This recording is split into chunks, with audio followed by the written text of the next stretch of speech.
अस्सलाम वालेकुम नाज़रीन, आप देख रहे हैं पीसी वर्ल्ड न्यूज। मैं हूँ ईशा मैर, प्रोग्राम टुडे न्यूज के साथ। नाज़रीन, जैसा कि आप जानते हैं कि इस प्रोग्राम में हम रोज की अहम खबरों पर बात करते हैं, तो इसी पर बात करने के लिए हमारे साथ मौजूद है जीडी हैदर साहब। आइए उनसे बात करते हैं। अस्सलाम वालेकुम। वालेकुम सलाम। क्या हाल है सर? शुक्र। सर, जो कराची में ज़कात की तकसीम के दौरान भगदड़ में 9 खवातीन बच्चों समेत 12 अफराद जहां बाक हो गए हैं, उसके बारे में आपका क्या कहना है? ये देखें, ये लम्हा फ़िक्रिया है हमारे लिए ना, यहाँ पे पाकिस्तान में स्पेशली। देखिए, ज़कात को आपने अगर बांटना है, अगर ज़कात को लोगों तक पहुँचाना है, तो ये घरों तक भी जा सकती हैं, जी जी। जो कि रश इकट्ठा करके उनको, जैसे देखें पंजाब में जो है जब आटे की तरसील होती है तो 20 अफराद अब तक इसमें फौत हो चुके हैं। वो भी यही मामला है। जी जब आप आपको पता है कि पाकिस्तान की जो 3/4 आबादी है वो गुर्बत की लाइन से नीचे बसर कर रही है ज़िंदगी, यानी कि अगर 25 करोड़ आपकी आबादी है तो उसमें से 16-17 करोड़ लोग हैं वो गुर्बत की लाइन के गुर्बत। नीचे ही जी बिल्कुल ऐसे ही। ज़िंदगी गुजार रहे हैं। तो इसमें अगर आप देखें कि अगर आपने किसी को देना है, रमज़ान में ही देना है या ज़कात तक़सीम करनी है, आटा तक़सीम करना है, तो जैसे बिजली के बिल जो हैं घरों में जाते हैं, ऑन द डे चले जाते हैं, पक्के जाते हैं, इसी तरह आप उनको, आप देखिए, अगर आप किसी को आटा दे रहे हैं, 3000 रुपये का आटा दे रहे हैं, अगर आप उसको डिलीवरी चार्जेस भी रख रहे हैं, अगर वो 200 रुपया भी आप उनको दे देंगे, तो आई थिंक 100 के, अगर वो 200 रुपया लेके वो 250 का आटा ले लेंगे आपसे। यहाँ के आपकी ज़िंदगियाँ ज़ाया हों, आपके बच्चों, आप देखें कि बड़ी मुझे तकलीफ़ हुई, कल मैंने एक वीडियो देखा, उसमें हमारी माएँ बहनें जो हैं वो आटे की तरसील के लिए, आटे की तक़सीम हो रही है, वहाँ पे कलेक्ट करने के लिए ऐसे वो पर्चियाँ फड़ा रही हैं, उनके दुपट्टे कहीं हैं, वो उनके कपड़े कहीं हैं। तो दुःख होता है कि अगर हमारी माएँ बैठे वहाँ वहाँ गई हों, तो हम कैसा महसूस, इन सियासतदानों की, इन पॉलिटिक्स और ये ब्यूरोक्रेट्स जो हैं हमारे, ये इनकी औरतें वहाँ पर जाएँ ऐसा आटा लेने, तो असल में बात ये है ना, उनकी औरतों को घर बैठे सब कुछ मिल रहा है, उनको क्या जरूरत है बाहर निकल, यही तो वो सोचते नहीं है ना। उनकी औरतें बाहर निकले तो उनको पता हो ना कि बाहर निकलने वाली औरतें जो किन मसाइल से दो चार बिल्कुल होती ठीक कह हैं। रही हैं आप ईशा। इसमें ये है कि सिस्टम की खराबी है, मैंने यही तो बात की। अब देखिए, कराची में इतना बड़ा सानिया हो गया, 12 अफराद जो है वहाँ पे, क्योंकि ये ज़्यादा औरतें होती हैं इनको कलेक्ट करने के लिए, और साथ में वो बच्चे भी ले आती हैं। जी ऐसे तो ही। उसमें 9 औरतें वहाँ पे मर गई और 12 बच्चे भी वहाँ पे मरे। तो इसमें नुकसान किसका हुआ? आम आदमी का हुआ। देखिए, वो अगर ज़कात के पैसे लेके घर ले जाने थे, उन्होंने कुछ अपने ईद पे या ज़रूरियात जरूरियात पूरी पूरी करनी करना। थी, अब वो उनकी जो जानें चली गई, उसको कहा जाएगा। तो इसलिए मैं कहता हूँ कि इनकी इसमें जो है वो तरमीम करनी चाहिए, इसमें कुछ चीज़ें हैं वो करनी चाहिए कि उनको घर बैठे पहुँचाएँ। आप लोगों को रिलीफ देने की बजाय लोगों को तकलीफ देते हैं। आप औरतों की और बच्चों की बेहुरमती करते हैं, उनको तज़लील करते हैं। एक तो बेचारे वो बाहर निकलते हैं आपकी ज़कात लेने के लिए, आपके आटा लेने के लिए, दूसरा आप उनको ज़लील करते हैं। तो मैं ये समझता हूँ कि ऐसी चीज़ें जो हैं जो यहाँ पे नहीं होनी चाहिए, और आपको चाहिए कि ऐसी पॉलिसीज़ इख्तियार करें, ऐसी पॉलिसीज़ बनाएँ कि उनके डोर स्टेप पे जाके उनको जो है वो आटा दिया जाए या ज़कात दिया जाए या जो राशन है वो दिया जाए। तो इसी पर बिजली पर भी हम बात करते हैं कि बिजली पर 3.23 मुस्तकिल चार्ज करने की मंजूरी दे दी गई है, तो इस पर आप क्या कहना ये चाहेंगे? तो एक जुल्म है। देखिए, पहले ऑलरेडी जो है अब गर्मियाँ स्टार्ट होने वाली हैं, उसके बाद बिजली की जो खपत है, घरों में जो है बिजली की जो चार्जेस है वो ज़्यादा हो जाएंगे। उसके बाद फिर आप देखें कि पहले ही इतना महंगा यूनिट है, और जो लोग पंखे चला रहे हैं, तो उनको उनको तो ये बिजली कैसे देंगे? एसी तो बड़ी दूर की बात रह गई है। जी अब मिडिल क्लास जो फैमिलीज हैं, उन्होंने एसी लगाए हुए हैं घरों में, अब वो कैसे इसको पे करेंगे? अब उसके बाद जो पंखों का बिल है वो ही नहीं दिया जाएगा। अब ये 3.23, अभी गर्मियाँ शुरू नहीं हुई, अभी ये फर्स्ट इनका जो थ्योरी है ये आई है। इसके बाद आप देखिएगा कि 2 माह बाद फिर आ जाएगा 3 पे, फिर उसके बाद आ जाएगा। तो ये ज़रूरी नहीं है कि एक ही होगा, लेकिन ये जुल्म है, और पाकिस्तानी अवाम को मैं चाहता हूँ कि अब वो निकले, बाहर निकल के अपना हक जो है वो लें। मुझे नहीं समझ आती कि इतना जुल्म हम कैसे बर्दाश्त कर रहे हैं।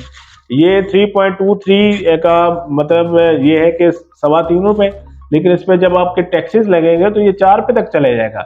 और अगर आप 100 यूनिट ईशा यूज़ करते हैं तो आपका 400 रुपया ऑटोमेटिकली उसमें बिल का जो है वो बढ़ जाएगा।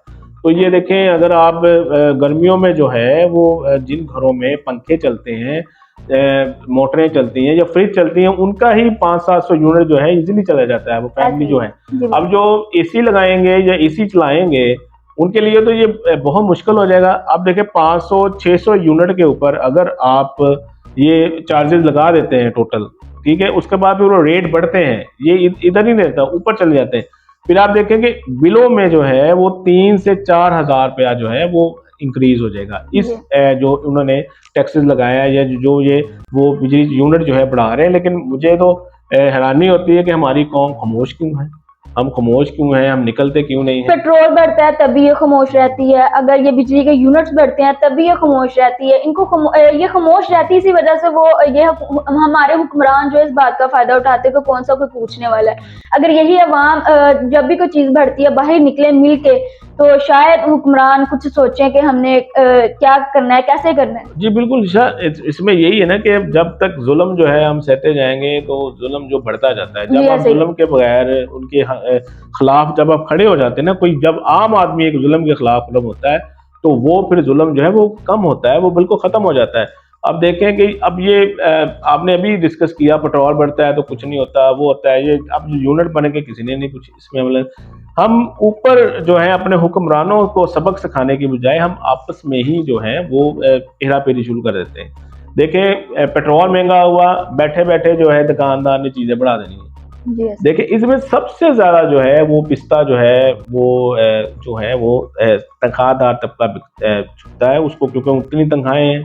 अब देखो कारोबारी बंदा उसने तो बड़ी बड़ी चीज जो है वो उसने महंगी कर देनी है, लेकिन वो जो खरीदने वाला है उसकी खूबते खरीद जो है खत्म होती जा रही है। हालात बड़े खराब हैं, 2 वक्त की जो है रोटी पूरी करना मुश्किल।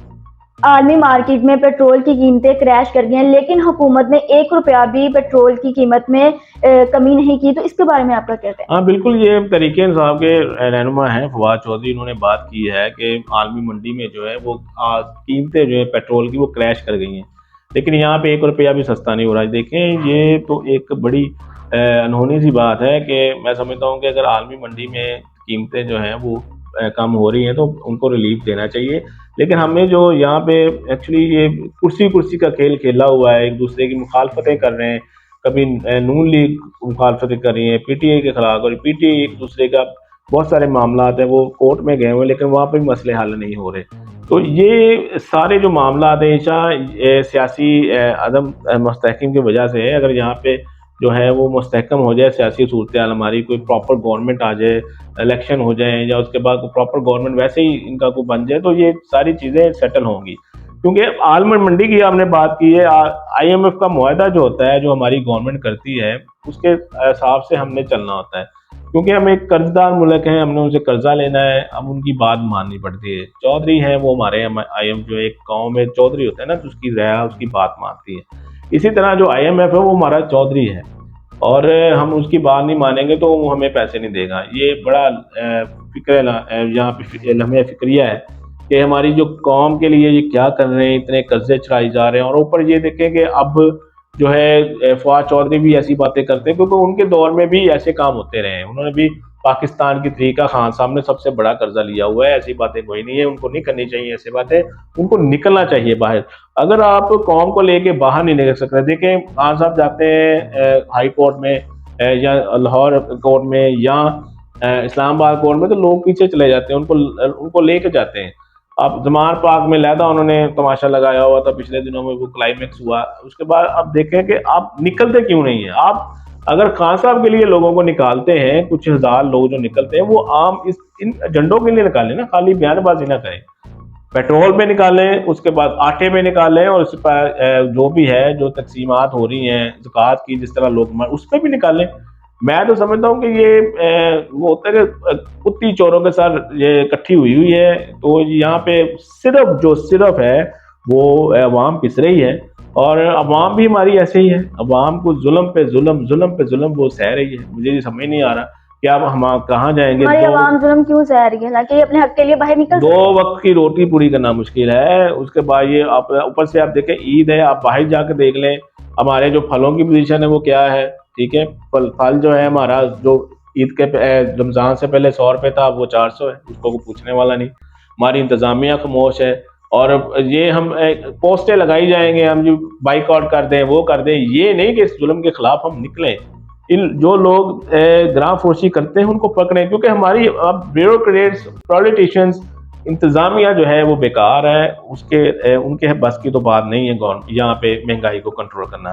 अब अवाम को ही निकलना पड़ेगा, या अवाम को ही कोई ऐसे बाइकआउट्स करने पड़ेंगे कि वो जो है वो चीज़ों को इस्तेमाल ना करें और चीज़ों की जो है वो सेक्रीफाइस कर लें। लेकिन आप सियासतदानों से या इंतज़ामिया से कोई ऐसा ना रखें कि वो हमारी लीव देंगे। रही बात पेट्रोल की, पेट्रोल डेफिनेटली सस्ता हो रहा है और आर्मी मंडी में जो है वो सस्ता हुआ है, लेकिन हम जो ज़ाहिर बात है हम IMF के मुआहदे के आगे जो है वो फंसे हुए हैं, तो हम तो यहाँ पे कोई रिलीफ नहीं देंगे और मज़ीद जो है हम इनको इंक्रीज़ करेंगे ताकि हमारी आवाम जो है इसी तरफ लगी रहे, हमारी तरफ वो सियासतदानों की तरफ ना सोचे।